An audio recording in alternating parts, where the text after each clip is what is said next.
Good morning students, this is 12th class biology, lecture 1 of chapter 8 and name of chapter is Human Health and Disease.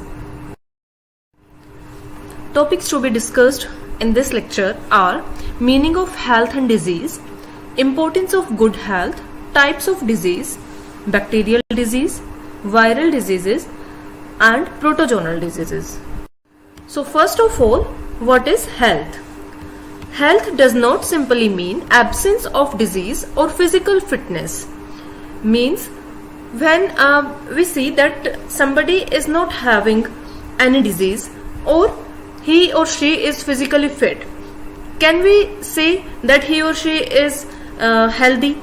No, because health includes mental as well as social well-being also. Okay, only physical fitness is not health.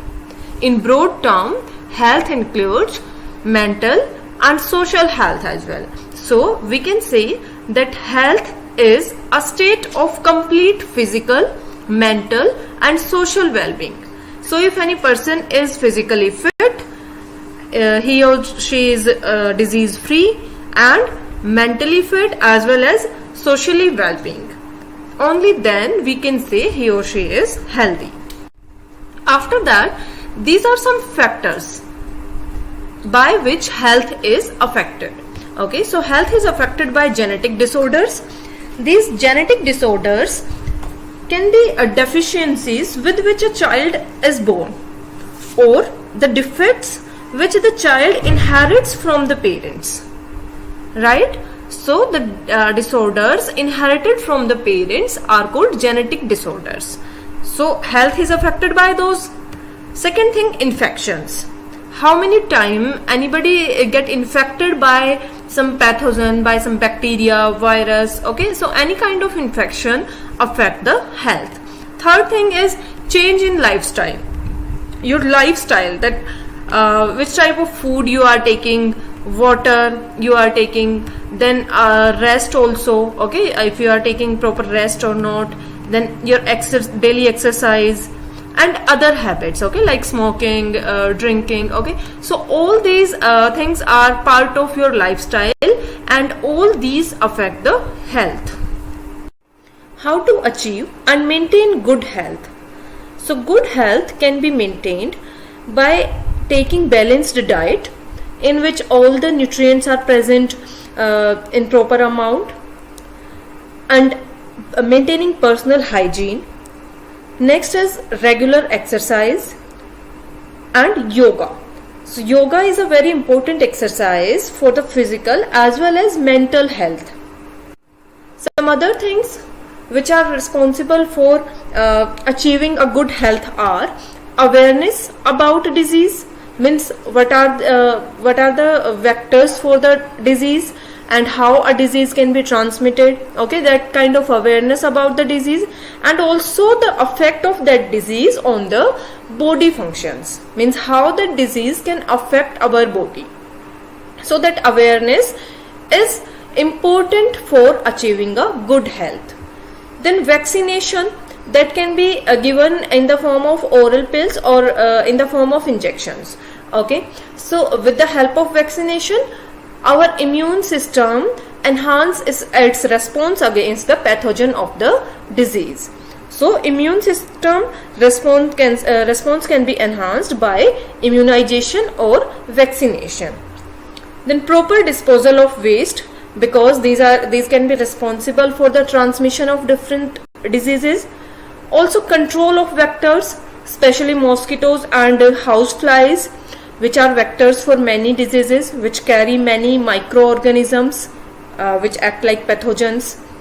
And also maintenance of hygienic food and water, because contaminated food and water also help in the transmission of diseases. Then what are the benefits of good health? So if a person is having good health, he or she will be more efficient at work, and due to work more efficiently, productivity will increase. Okay, and increase in productivity will bring economic prosperity, right? Also another thing, health also increases longevity of people, means it increases the life of people. Also, it reduces infant and maternal mortality. Okay, maternal means death rate of the mothers and infant. It also reduces due to good health. Now, what is disease?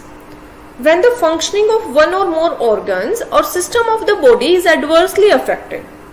Means if any of the organ or organ system in your body is not functioning properly, it is affected, characterized by various signs and symptoms. Okay, and with that you can see many symptoms, like if any of your organ or organ system is not working properly, and you can see the symptoms of that, then we say that we have a disease. Types of disease. So mainly two types of disease are there: infectious disease and non-infectious disease.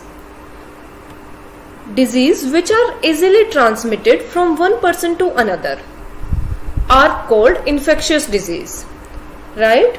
For example, common cold, tuberculosis, that is TB, hepatitis A and B, and AIDS. All these disease can be transmitted from one person to another person. Okay, and out of this disease, AIDS is a fatal disease. It causes death of the people. Then non-infectious disease are the disease which are not transmitted from one person to another. And examples are diabetes, cardiovascular disease, and cancer. And in these non-infectious disease, cancer is a fatal disease. Now, what are pathogens? Disease causing organisms are called pathogens. The organisms, the microorganisms especially, which cause the disease are called pathogens. And different bacteria, viruses, fungi, protozoans, helminths, etc. These are the microorganisms which could cause disease in human being, are called pathogens. Next is how a pathogen cause disease. So the pathogens can enter our body by various means. Okay, means different pathogens like bacteria, viruses, all these pathogens can enter in our body by various means. Various means like these can enter through air, through contaminated food or water. So there are various means for these pathogens to enter inside the body. Once these have entered inside the body, these will multiply.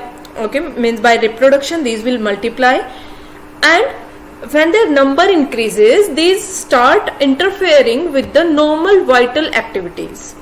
Normal vital activities like all our body functions, the physiological functions which are occurring inside our body. These bacteria or viruses, means all these pathogens, will start interfering with the vital activities inside our body. And what will happen then? It will result in morphological and functional damage. So that can be called a disease. That morphological and functional damage can be called a disease that has been caused by a pathogen. Now, what are the adaptations in pathogens? To enter inside the host, to survive there, and to multiply inside the body of host. What are the adaptations? So pathogens have to adapt to life within the environment of the host. Okay, if the pathogen will not have the adaptation according to the internal environment of the host, then it will not be able to survive or to multiply there. Then how it will cause a disease? Okay, so the pathogens have some adaptations. For example, the pathogens that enter the gut, means the pathogens which enter our digestive system with the contaminated food, must know a way of surviving in the stomach at low pH. As you know, pH in our stomach is very low. Okay, acidic environment is there, and all bacteria cannot survive at that acidic environment. So most of the bacteria got killed inside the stomach, but still we are saying that some bacteria come in our body with the contaminated food. Then how it is possible? Because those bacteria have adaptation. those bacteria have adaptation to survive at low pH, or you can say in the acidic environment. Okay, and also these can resist the various digestive enzymes. Various digestive enzymes are also present to break down those, to destroy those bacteria, right? So these pathogens which have the adaptation, these can resist the various digestive enzymes also. Those pathogens can protect themselves against the digestive enzymes. Now let's do some common infectious diseases in human being. And first we will do about the bacterial diseases. So first of all, there is typhoid in your syllabus. So typhoid is a bacterial disease, and which pathogen is responsible here? Salmonella typhi. So Salmonella typhi is a bacteria responsible for the typhoid. Now mode of transmission, how this disease is transmitted. So from contaminated food and water, Salmonella typhi enters inside the body. Okay, then it enters in with the, obviously if it is coming with the contaminated food, then it is going to the small intestine, and from there it enters into blood and other organs where it multiplies and cause the disease. Then what are the symptoms of the typhoid? First is sustained high fever, means continuous fever will be there about 39 to 40 degrees Celsius. Weakness will be there, stomach pain, constipation, headache, loss of appetite, like you will not feel hungry. Okay, then intestinal perforation, because there is infection in intestine, and prolonged infection in the intestine cause the perforation, means the pores will be created in the intestine, and at this stage there can be death. Okay, when the intestinal perforation will occur due to typhoid, then there can be death. Now Widal test is a test to confirm the typhoid disease.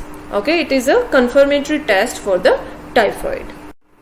Look at the picture. She is Mary Mallon.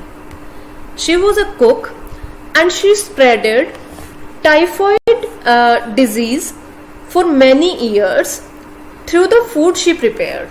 Okay, because she was a carrier for the typhoid.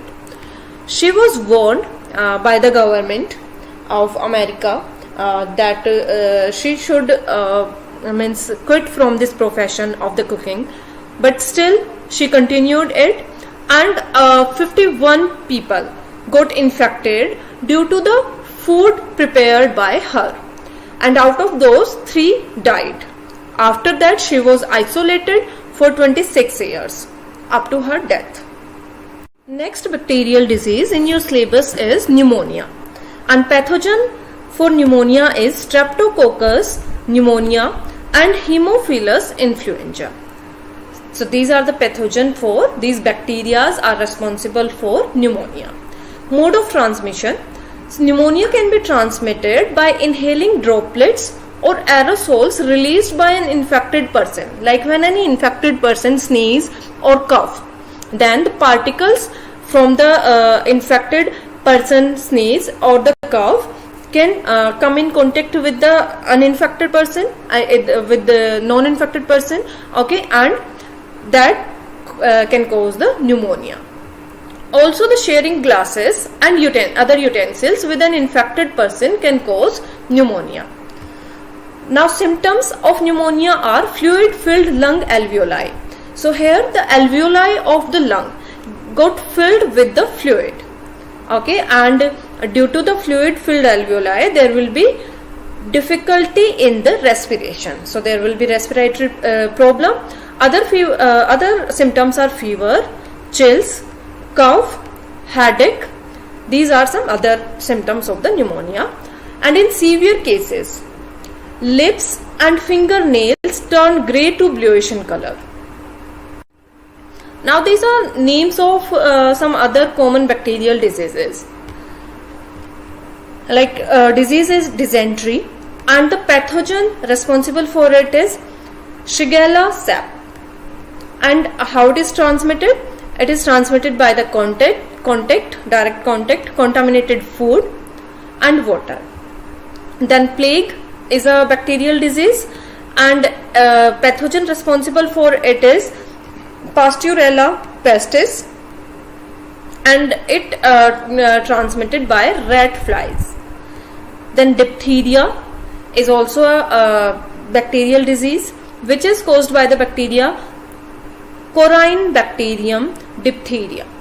Okay, and it is transmitted by contaminated food or with direct contact like when the it will be transmitted through the air. Okay. Then cholera disease caused by the pathogen Vibrio cholera, and it is transmitted by contaminated food and water with feces.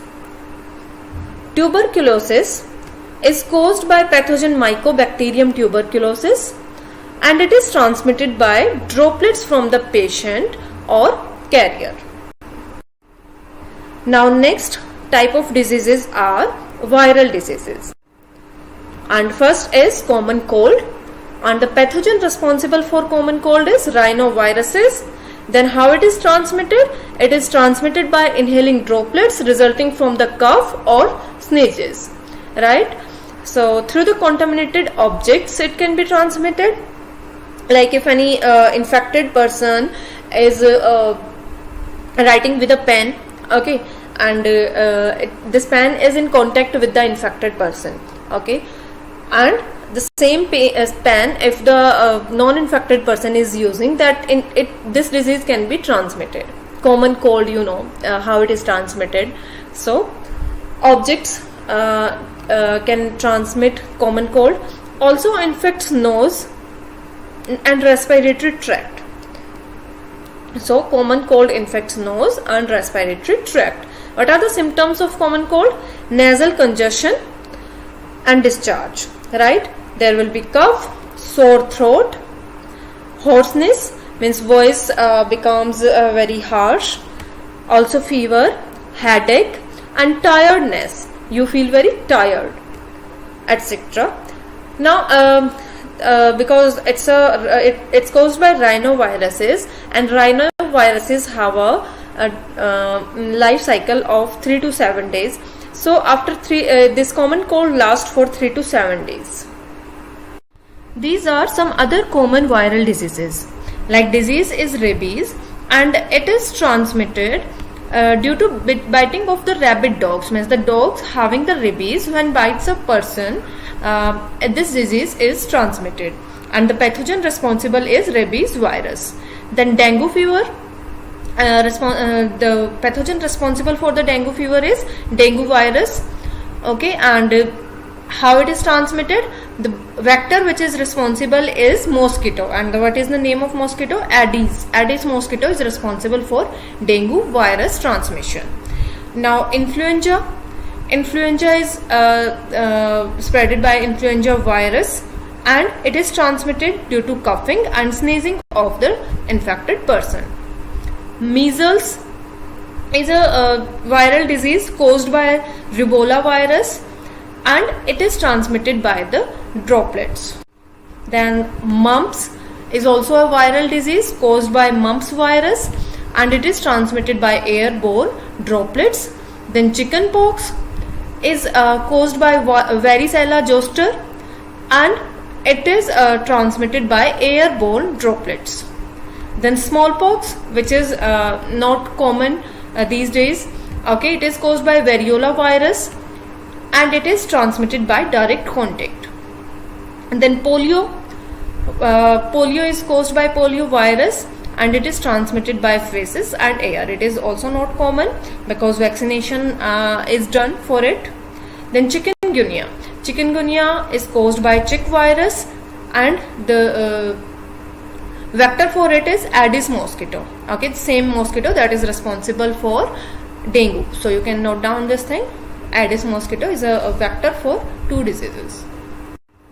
Now protozoal diseases, disease which are caused by protozoans. So first is malaria. For malaria pathogen is Plasmodium, and there are different species of Plasmodium. like Plasmodium vivax, Plasmodium malaria, and Plasmodium falciparum. These different species of Plasmodium cause malaria. Now, what is the mode of transmission of the malaria?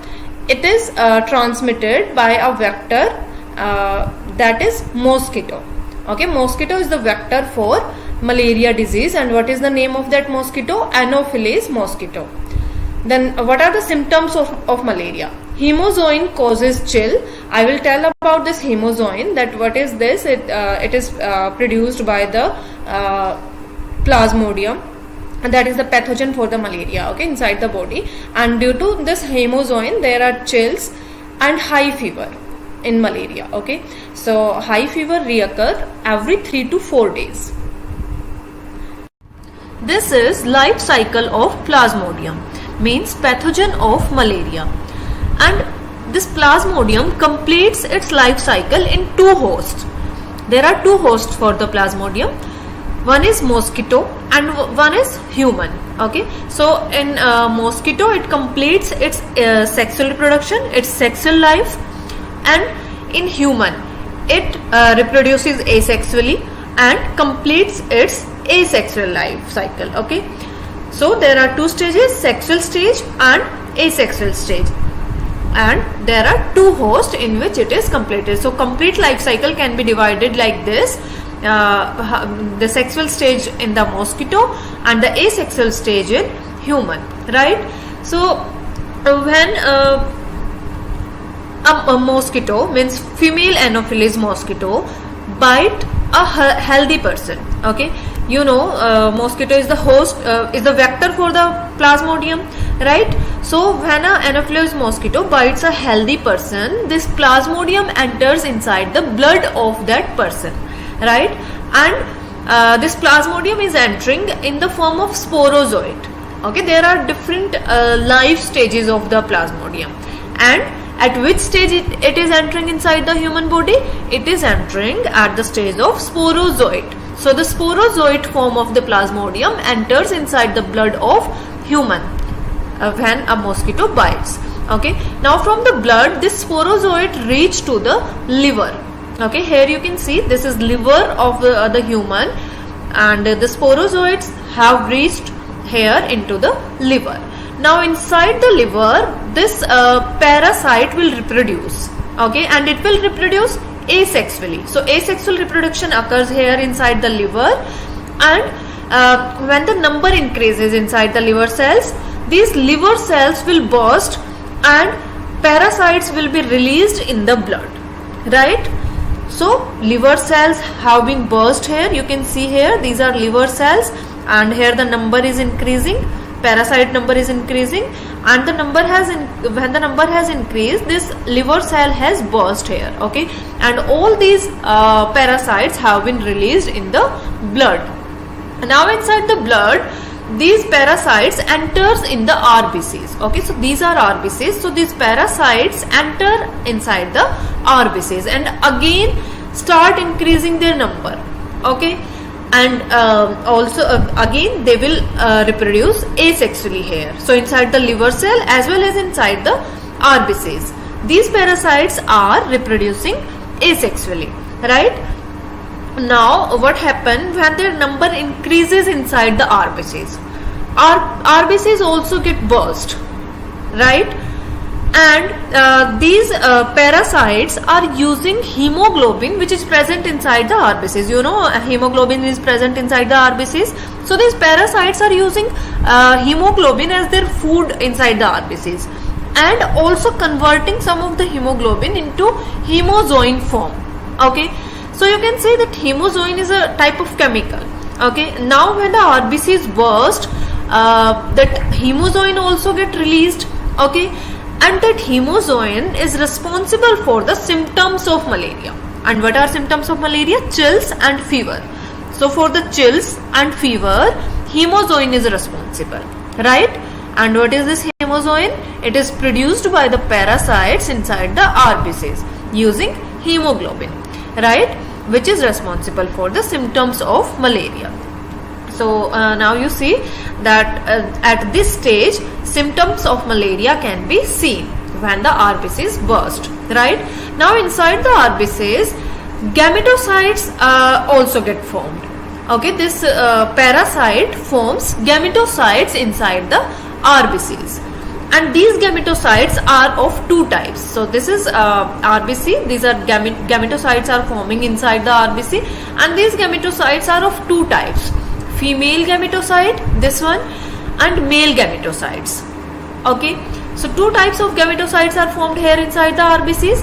Now when any female Anopheles mosquito bites that unhealthy person, means the person having the gametocytes of the Plasmodium in his or her RBCs. Okay, when such a person is bitten by the mosquito, Anopheles mosquito, then what happen?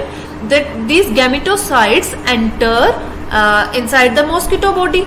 Okay, now inside the mosquito body, these gametocytes will get fused. Okay, this fertilization occurs. So here you see female mosquito takes up gametocytes with the blood meal, because Anopheles mosquito is taking blood from that unhealthy person body. Okay, so with blood, these gametocytes will also enter inside the female Anopheles mosquito. Then these gametocytes will get fused and fertilization occur, and after the fertilization, further development of the Plasmodium will occur inside the mosquito. So here, because inside the mosquito fertilization is occurring, right? So this is a type of sexual reproduction. Okay, so we can say sexual reproduction of the Plasmodium is occurring inside the mosquito's body, right? Now what happened? Its development will occur inside the mosquito only. Okay, and now the mature infective stages, those are called sporozoites. Okay, after the development, sporozoites are formed. Now these sporozoites escape from intestine and migrate to the mosquito salivary gland, right? So inside the intestine, these sporozoites will be formed, means the mature form of the Plasmodium will be formed inside the intestine, and after then these sporozoites release from the intestine and reach to the saliva of the salivary glands of the mosquito, so that when the mosquito bites any healthy person, at that time with the saliva of the mosquito, those sporozoites will enter into the person's body, right? So here you can see these are sporozoid forms of the Plasmodium, right? So this is complete life cycle of Plasmodium. Based on today's topics, this is your homework. First question, you need to differentiate infectious and non-infectious diseases. Second question, write down the symptoms of typhoid. And third question, make a flowchart showing complete life cycle of Plasmodium. Thank you.